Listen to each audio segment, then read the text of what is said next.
Good evening, Californios. It's June 9th, 2022, and this is Season 2, Podcast number 15. We are Red Star Report. This is Voices for the California Nation. With California just finishing up primary elections on Tuesday, we can't help but begin to look at the issues that are going to affect the 2022 midterm elections in November. Californians will look at everything from gun control to health care to immigration policy to abortion rights and check the divide between our California values and right-wing America's politics.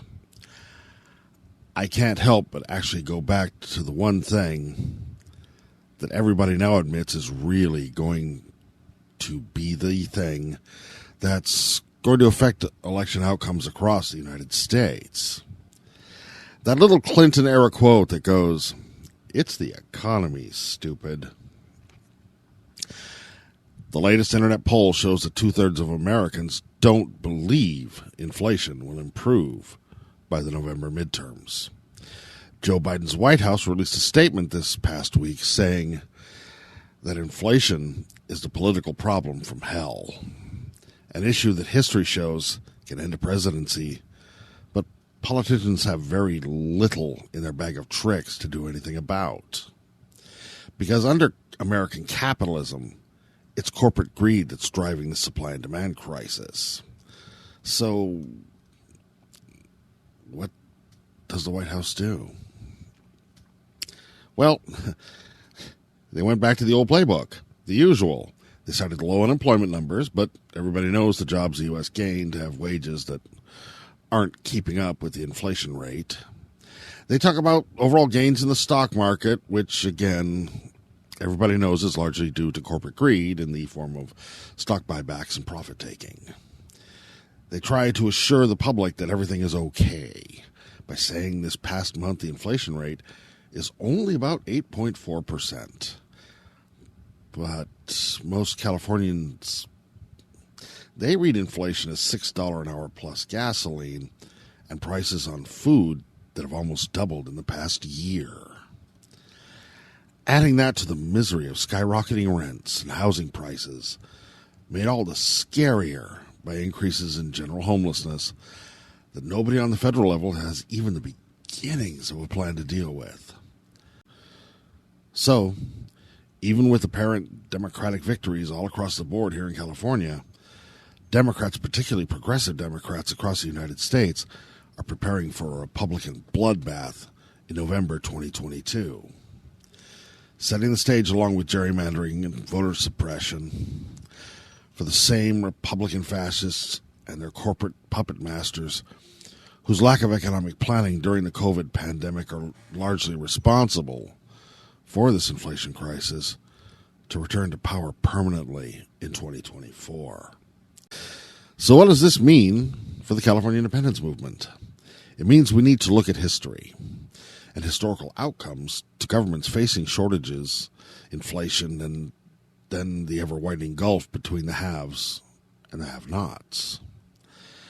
Do you remember historical pictures of Berliners in 1930 pushing wheelbarrows full of Deutschmarks trying to buy bread? And what came after that? Because the complaints from those Berliners right before they chose fascism in the 1930s sound very much like what we're hearing from Rube's State America about food and gas prices right now. Here's a hint. It's not political dogma or ideology that brings rapid and even violent political change to a nation. It's the anger and fear that go along with an empty belly and an uncertain future. I'm afraid many Californians who put aside the idea of California independence because they thought Joe Biden's election was a return to U.S. sanity will need to rethink this. Sorry, people. No matter what happens, history will show that Joe Biden's administration was just a temporary pause on America's march towards the right-wing authoritarianism Californians thought they could put behind them with Donald Trump's defeat.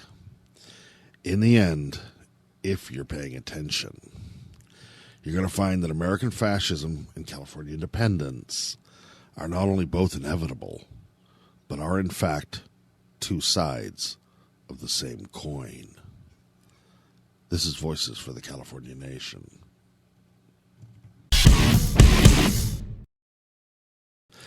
Next up, we go to video from Tuesday night's California primary as Activism in Action with Shankar Singam talks to people, including the man himself, at the CNP candidate for Long Beach City Council, Carlos Ovalle's post-election party. Let's go there now.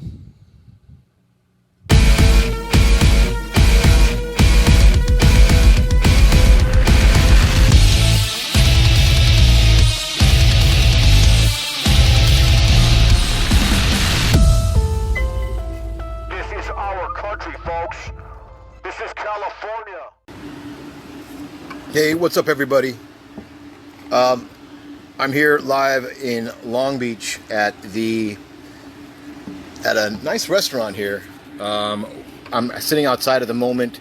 Inside is Carlos Ovalle's election watch. They're watching the numbers to see how successful he is for his city council bid here in Long Beach. He's going up against a hell of a bastard named Uranga, who's just a career nut job here in Long Beach, who hasn't done anything for the people of Long Beach, and he's tired of it, and so are the people of Long Beach. So hopefully they came out and gave him a landslide victory.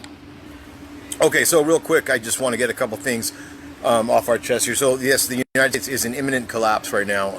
Unbelievable stuff. We're on the slow road to fascism. If you can't see it right now, you got to definitely please pull your head out of your ass. Unless it's that warm and comfy up there that you can't notice what is happening around the country with where to start. Women's rights, guns, immigration. Now they're coming for the gay and lesbian community. It's starting up. So once again, I am coming to you live from Long Beach at the Carlos Ovalle for City Council, Long Beach City Council election watch party. That's the state of the union, folks, and we can fix this one town at a time, your town, and it starts with people like Carlos, who are going to take back the city from these career politicians, career Democrats, Republicans. It doesn't matter what they are, Republicans or Democrats. They're both the same, and fight for the city. So let's go inside real quick, Red Star Reporters, and let's see if we can get an interview with someone here. Check it out. I'm actually here with Sean Forbes here of CNP. Hey, Sean, so what do you think about this race, man? What do you think about Carlos? What do you think about what's happening so far? I think right now we have a fantastic candidate with Carlos. Carlos is, again, the man of the hour. He's going to be able to do something here, I think. Right now, Uranga is ahead. But I think Carlos is going to hold him below 50% so that he can get to the runoff. And that's the most important thing we can think of right now. So how far was his lead on this initial posting here? You can kind of see it's kind of hard from my angle here. But again, Uranga is up ahead. But this is early votes at the moment. I see. This is already something got mailed in a long time ago. So Carlos does have the endorsement of the CNP, correct? Yes, he does, yeah. And the Sierra Club, and then also all these organizations here too. Let's see what we're looking at right there. So do you have any other scoops, man? What do you think, man? What do you think? Well, actually, again, California National Party does have another candidate in District 3, I want to say, Stephen Estrada. I don't know what his results are. Oh, really? Yeah. Will they be posted up here too? I think so, yeah, but I don't want to scroll down and, this is Carlos's event. So I'll look it up in a second. Man, you'd think the amount of campaigning that he's done, he would have... Because I helped him campaign, dude. He was up and down these streets every day. Well, my limited experience with other council campaigns, it's sometimes, again, having that Democratic endorsement kind of is the end all. Right. So we'll see about that. Again, it's still pretty early, though. I would just say that. It is early, man. Yeah. How you doing, sir? We're live, man. Okay, right on. This is Raul. What's your last name? Cedillo. Raul. Raul Cedillo is running for mayor of Long Beach. That's right. Raul, what made you want to run, my man? Just a lot of things. I mean, you can't really just say one. There's a list of items. I mean, first of all, you see that the priorities in our city don't really focus on people. It focuses on the wealthy. It focuses on enriching our leaders, our elected leaders. And it's sad because we see homelessness increase. We see people with inadequate jobs, inadequate pay. And all these things, they need to change, and the only way that things can change is if we stand up and we start to represent that change, and that's why I decided to take a stand and run for mayor. What do you think about Robert Garcia and the job he's done? I'm trying to think of something nice to say because I don't really have. I don't like the work that he's done, and I think that it's a shame that he has all this money and all these backers helping him get into this other political seat as he continues to climb those political ladders. But to just take a look around at what he's done in Long Beach, and I mean it's sad. And the only thing that comes to my mind is I won't say it. That's Robert Garcia. Do you expect him to be the next senator? I hope not. I sincerely hope not. He doesn't deserve it, and if he's just going to continue this charade and pretending to be something he's not, or you know, just being a phony, we don't need that. We need someone real to help out us with our real issues. So this is the California independence movement right here, and we're so used to this. Like I know Robert Garcia is going to win because it's a machine that you're up against, and it's not. How do I put this? It's you against a machine. It's us against the machine, and the machine it's not the people of Long Beach. It's not even the people of California. It's the people in Washington D.C. with the big pockets that are funding this whole thing. And when they want Robert Garcia, they're gonna get Robert Garcia, man. And it's quite unfortunate. So you know what our solution is, and if you're not there yet, hopefully one day you will be, man. I mean, what do you think about the current state of the United States right now? Oh, I think it's crap. It's crap. Because we're not being fully represented as a people, and I think that's where you're headed with this. Yeah, right? Exactly. And here's the man himself, Mr. Ovalle. How you doing? I'm doing okay. Let me grab a seat here. Hello, everybody. So, Carlos, how do you feel, my man? A little bit nervous to see what the results are, but it's still early. Obviously, I'm getting trounced at this point, but that's those are the mail-in ballots that were turned in early. Oh, those are mail-in ballots that came in right now. Yeah, those are not current voters. So these are people who generally vote all the way down the party line, so party loyalists, and they will always vote for their candidate no matter what. Now, these people are from this neighborhood that we're in right now, right? Yeah, mostly except for my family and friends over at the the table. people that voted right now, the mail-in ballots, are from this neighborhood that we were just... From the entire district, which includes this neighborhood and the one on the other side and of the across the street. Oh, I see. Yeah. Man, and I know you canvassed all of that neighborhood, man. I walked with you. I mean, yeah. I mean, I felt really good about it. It felt like I thought you were gonna. That's okay. Take this guy. People who are who take the time to research, who attended the candidate forums, those are people who generally tend to vote a little bit later. Yeah. So I have a suspicion that I'm not going to win outright, but I think that in the end, my showing is going to be better than what you see on the board right now. So what do you need for it to be a runoff?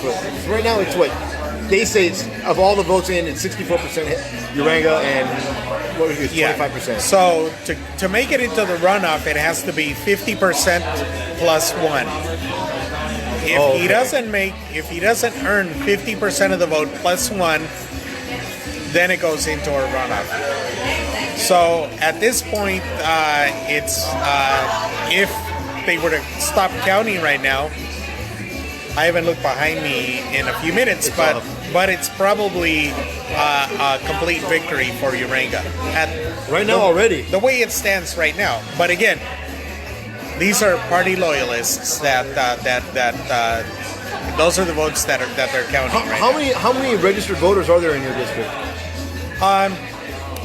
I don't know the exact numbers, but somewhere around 26,000. And how many votes are going to be counted right now? Well, keep in mind that there's a lot of variables.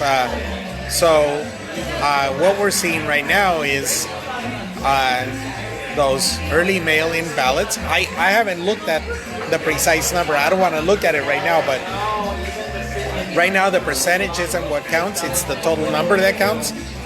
So out of those 26,000 or so votes, we're probably going to see maybe a 12% turnout. I see. Maybe. So, Carlos, man, why did you run in the first place, man? What?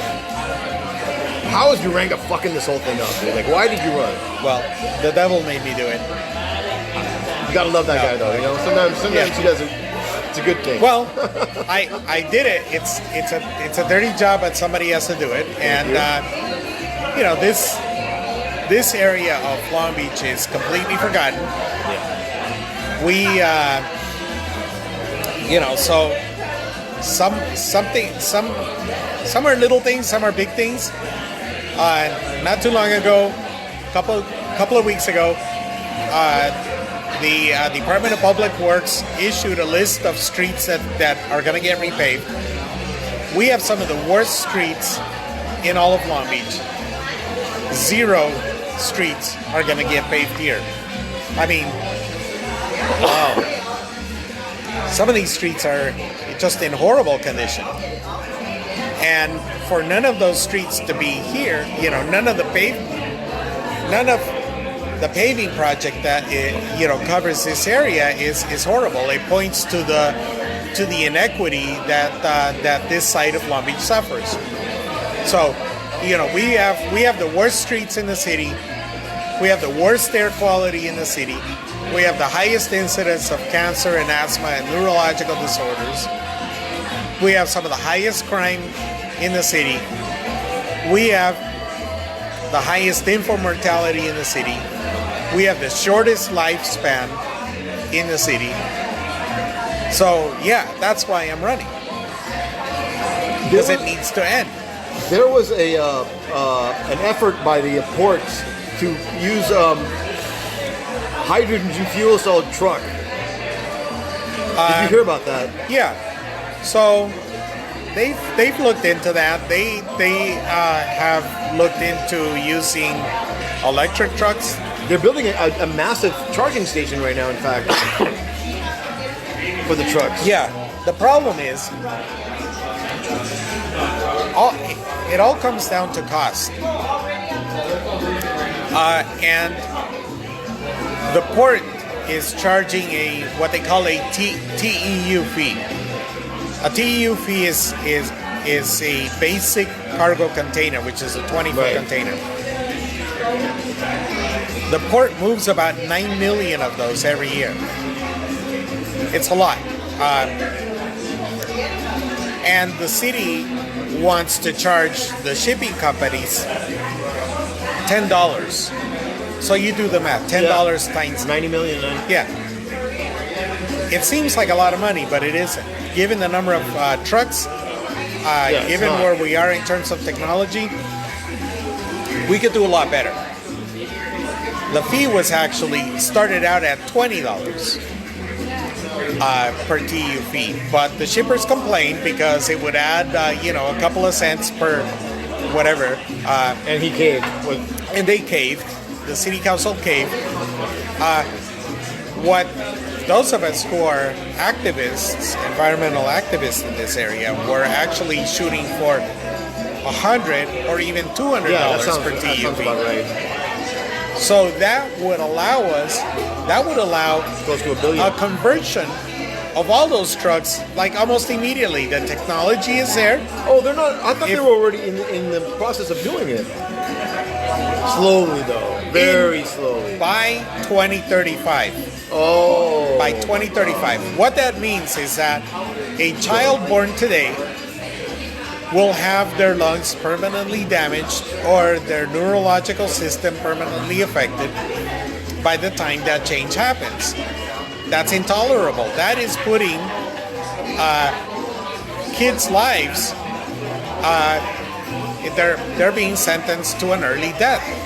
Yeah. And that's intolerable. For what? For profits for Walmart and Amazon and Home Depot and all those people that ship, Target. Yeah, we all stuff our lives around here. Yeah, and so that to me is intolerable. I mean, it's great that they have a plan, But it's just very long when time. I guarantee you that if somebody could hook the port, drag it over to the east side of Long Beach, things would change right off immediately. Oh, hell yeah. Immediately. Of course it would. I playing into the culture of politics, do you think that if you went, as you were campaigning and you went around and told the families that you met that you wanted to ban handguns from the city of Long Beach permanently, like in the old days when you walk into town, turn your guns into the sheriff or you walk into town. Now, if you said something similar like that in Long Beach to all those residents and said, I'm going to guarantee that your kids go to school and come home safely, do you think that would have garnered, you think that would have, was that too shocking, or do you think that would have garnered a lot more support? I think I would get support. The problem is, my campaign is centered on those things, but it's an issue of getting the message out. We were walking these flyers. We can't, Look at this, what it says. That's unbelievable, bro. we can't afford. Oversized and flyers. people have told me, don't use can't. It's a negative, but it's true. Our council member put out hundreds of, not hundreds. I'm sorry, about a half a dozen flyers, or mailers. Oh, really? At a cost of 27,000 mailers probably, right? Yeah. At what cost? I'm gonna guess probably They're not cheap. 4,000 a pop, 5,000 a pop, at least. Yeah. They do them at Staples and at all these other. They do them. And so, many of these, that much. I was printing from home from my inkjet printer. Right there. These right. actually That's I got printed, but because these things are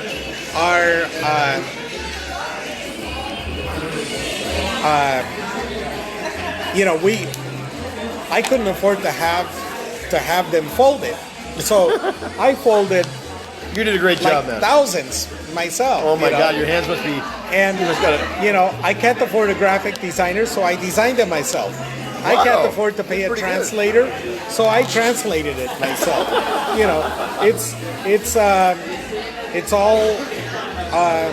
It's all hard labor that Mr. Urenga doesn't have to do because he's got an army of volunteers, paid professionals. So I'm in the California independence movement, and so we have kind of an expectation and saying here that this is all kind of expected. I mean,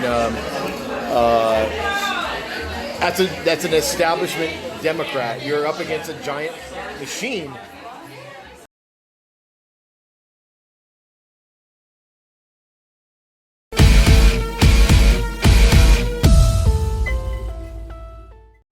Thank you, Shankar. Just a note, Red Star Report will return to conversations with Carlos Ovalle and the other California National Party endorsed candidates as the election results come in and winners are declared. Red Star Rebels, watch this space.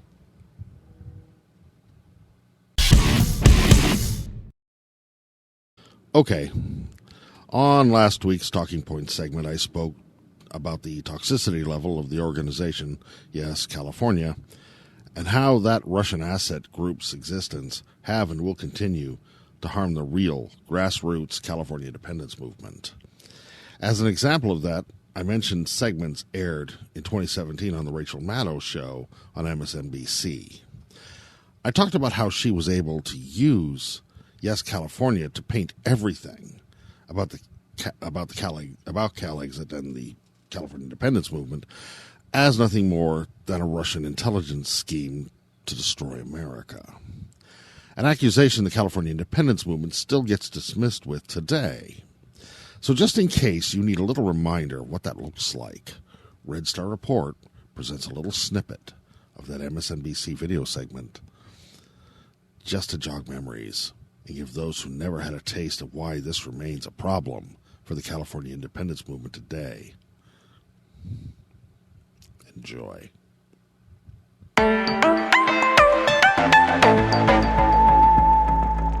The more we learn about what Russia did in our election last year, the clearer it becomes that Russian intelligence and the Russian military, they don't see Facebook and information warfare as some sort of sideshow, some sort of lark. It's not some experimental thing they're dabbling in for fun or to harass people. It's really central to their real war efforts and to their overall geopolitical strategy on this planet. In the immediate wake of President Trump's victory in last year's presidential election, you might remember a new flurry of enthusiasm and attention to the various efforts to have California secede from the United States. That was until one of the best funded, slickest California secession outfits last year turned out to have its headquarters in Russia. Literally, one of the California secessionist movements had a government-funded free office in Moscow. And their leader, the leader of the movement, who was applying to get it, on the ballot in California and everything, was living in Siberia while running that movement.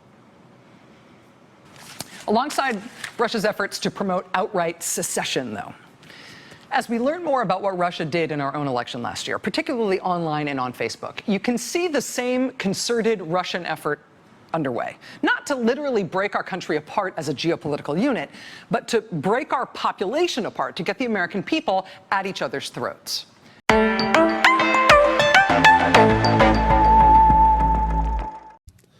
In life, if you want to move forward, you have to own your past. The trick is, even though you have to own it, you never have to live in it. The California independence movement has evolved as a genuine grassroots movement way above and beyond the days of YesCaliornia's poor decisions. So again, I'll say time and progress have made YesCaliornia an irrelevant liability to what the real California independence movement stands for today. When people ask, tell them why they should not support or work with YesCaliornia. Tell them the truth. Then tell them about the California National Party and who we are today. As for those people still over at YesCaliornia who just can't remember why this Russia shit is such a big deal, don't worry. Red Star Report will never let you or anyone else forget. You're welcome.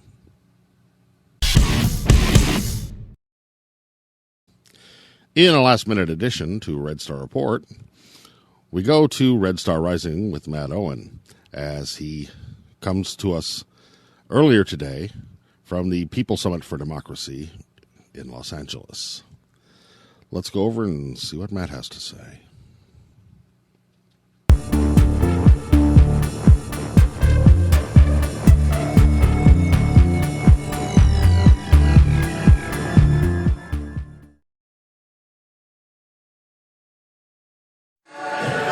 Hello again, everyone. Today I come to you from the People's Summit for Democracy in LA. One of two responses to Joe Biden's so-called Summit for the Americas. The other being across in the Baja Peninsula, Tijuana, the Workers' Summit. Okay, it begins on the last day that this one here in LA is. You can see I managed to get them to put up our national flag and that of Cascadia. But those are only two. Look around us. Look around us. Okay.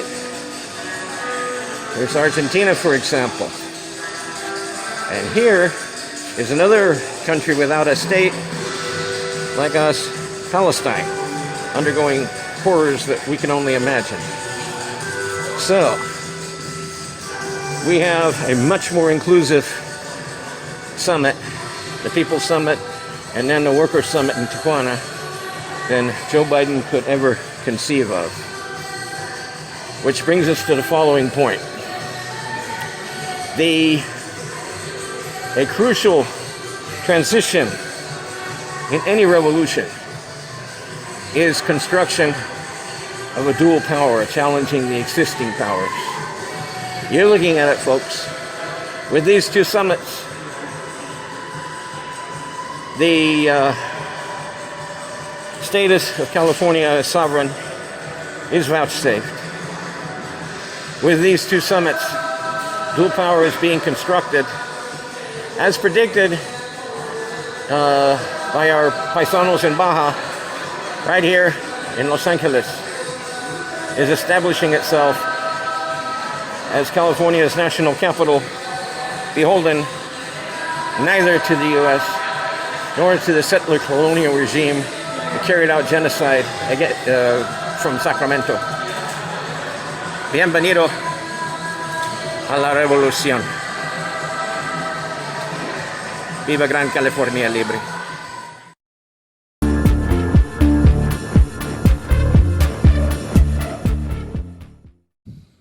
Thank you, Matt. Look forward to more Red Star Rising in the future.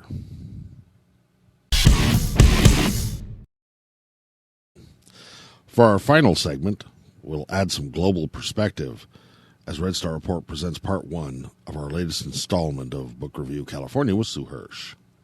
Tonight, Sue brings you California author Tchouki G.L. Minor and a discussion of her book about Israel and the Palestinians, Children of Heaven. Take us away, Sue.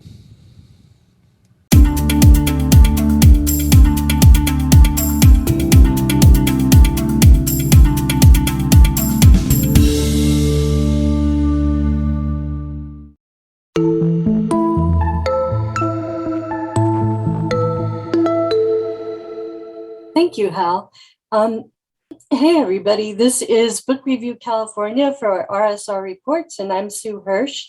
Folks, if you're listening today, we're talking to Tchouki Minor about her book, Children from Heaven. Tchouki has traveled in the Middle East doing some rather extensive research, and I have a list of questions to ask her right here. But let me just have her tell you one little something to lead off, getting our day off to sort of a humorous start. Tchouki, you said earlier that you found a bit of an absurd prayer somewhere. Can you tell us about that and what was so absurd about it? Well, this was from a long time ago, it felt like the Jews in the Middle Ages, the Jewish man, the householder, he'd wake up in the morning and his first prayer would be thanking God he's not born a Gentile, not born a woman, and not born a slave. So I think it's probably, with that last reference, and I think it's probably from an area of the McGree, because even in Gaza, they had slavery until over 100 years ago was banned, and the descendants of those slaves, I believe, were brought from the Sudan. I'm still part of the Gazan community. Thank you so much for that. That was really funny. I found it. So anyway, I hope our listeners do too. And on that note, let's talk about where that prayer probably came from. Let's talk about the never-ending war in the Middle East that started, way back, maybe before dirt. Let's figure out, why is it that so many people in the US and elsewhere in the West don't clearly understand that conflict in the Middle East? One reason a lot of Americans don't quite understand it is that even among non-religious people, they have a very strong feeling about the Jewish people because of the Bible. As I say, even though they're not religious, they adhere to this belief somehow, some way, that the Jews have a right to the Palestinian area, to the region of Palestine, referred to as the Holy Land. And there's been a very strong evangelical Protestant fundamentalist, if you will, community in the United States that has certainly promoted that. And where is the fallacy in the belief that the Jews should have been in control of that land in Israel, and that they should have had ownership? Where's the fallacy? Well, first of all, we're talking about who controls Israel today. It's 60% of the population of Palestine. And these are Jews from the West. They're from Russia, Eastern and Western Europe, and North America. Jews have been living in the Holy Land for centuries, but they spoke Arabic. They were part of the cultural and historical backdrop of Palestine. I'd love if you could expand on that a little bit. Well, I talked to an Arab Jew who had lived in Jerusalem his whole life, as had his father. And he scoffed at the idea that there was only 25% of Arab Jewish population, which was the official record under the British mandate. And when the fledgling government finally declared itself in May 1948, what they said as well. He said, that's crazy. He said, there were Jews and Jewish communities everywhere. I talked to an Arab Muslim guy. He said, well, it was always half and half. Now, these people are not statisticians. They were not historians. They were speaking in the position of people who were indigenous to that region. To a lot of us, the Zionists seem like a fanatical organization. I'm going to ask you, what is the history of Zionists entering and living in what's called the Holy Land in Israel or Palestine from the very late 1880s until the present time? It started with, I guess also that was in the late 1800s. Theodor Herzl, a Jewish Austrian newspaper man, was covering the Alfred Dreyfus trial in Paris, who was a Jewish Frenchman in the French army who was accused of espionage, like being a double spy and betraying state secrets of France. And he was there on the Champs-Élysées. Sorry, I'm probably butchering the French. And all of a sudden, the crowd that had gathered, and they all started screaming, "Kill the Jew!" And he was horrified. And when he returned to Austria, he was a broken man. And he was convinced from then on. He said that the Jews will never be free of the scourge of anti-Semitism. We have to create a homeland in Palestine where we originated. And the first, I think they call it Aliyah, the first wave of Jewish immigrants went out in the late 1800s. Moving right along to what is the reason Israel is allowed to refuse to comply with every single UN demand, and why do US policymakers allow Israel to continue to violate human rights on a wholesale basis? This is the question many ask, many Americans, many politicians. There's AIPAC, which is the biggest Jewish organization, considered the American Zionist organization, who supports Israel. Many will say no matter what it does. which is very wealthy. A lot of money is involved. A lot of votes for politicians is involved. And there's a lot of, and they have a huge and powerful lobby in DC. Then those factors, the money, the blind belief, that's very, very disturbing, to say the least. For the sake of full disclosure here, I was indoctrinated at a Jewish grade school for 8 years in the belief that Israel could do no wrong, that it walked on water and it was purely the victim in every struggle all throughout history.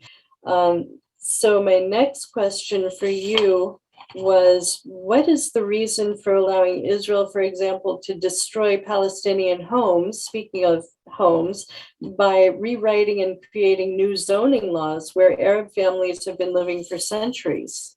This is something a lot of people don't understand. They'll say, why does Israel put down these homes, just to bulldoze them? And they don't explain their zoning laws are actually designed to so terrorize, to get them to find any way to leave the area. Yes, this is about Rachel Corey, who went there as a very young woman, 18, and was a human rights worker, and lived in Gaza. And her father, she's writing letters back and forth all the time to her parents. And her father said, "That's a war zone. I've been in a war. That's a war zone." So they became very concerned. And there was a doctrinist family, and Israel decided to knock down their home. And she was friends with the children and of the family and the whole family. And she stood up with incredible courage against the bulldozer. Everyone thought that they wouldn't just kill her, but they just went right over her and murdered her. So this is the kind of madness that's so hard to understand. I'm answering your previous question and this one. And many people will take a deeply psychological analysis in terms of this behavior. They'll say, the Jews suffered for so long. They were always good. They were always so afraid of offending God and being obedient, keeping the law. Suddenly, were liberated out of that situation. They suddenly had power and had an army. And it's like, if you, in one extreme situation, it's like in this case, they just had this shadow of unresolved anger and aggression against their oppressors. So what happens? They become the oppressors.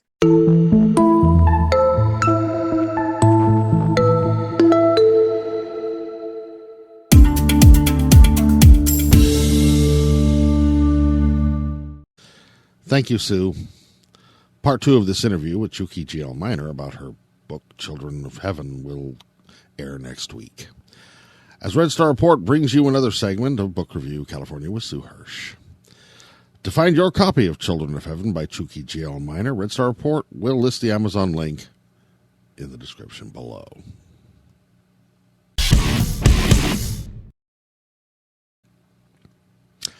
That's Red Star Report for the week of 6/9/22. Please check out our website at www.redstarreport.com. And while you're there, subscribe to receive our newsletter, Red Star Review, which will begin publication shortly. Or you can click on the Red Star Review link we'll have below. Subscribe to our Red Star Report YouTube channel. Please, please, please, please. Go to our Red Star Report Facebook page, Twitter, and Instagram. Give us a like. Give us a follow. Because if you want a real California Independence Movement media group, it's all about the algorithms. Thanks to you and all our Red Star Rebels for watching. See you next week. We are Red Star Report.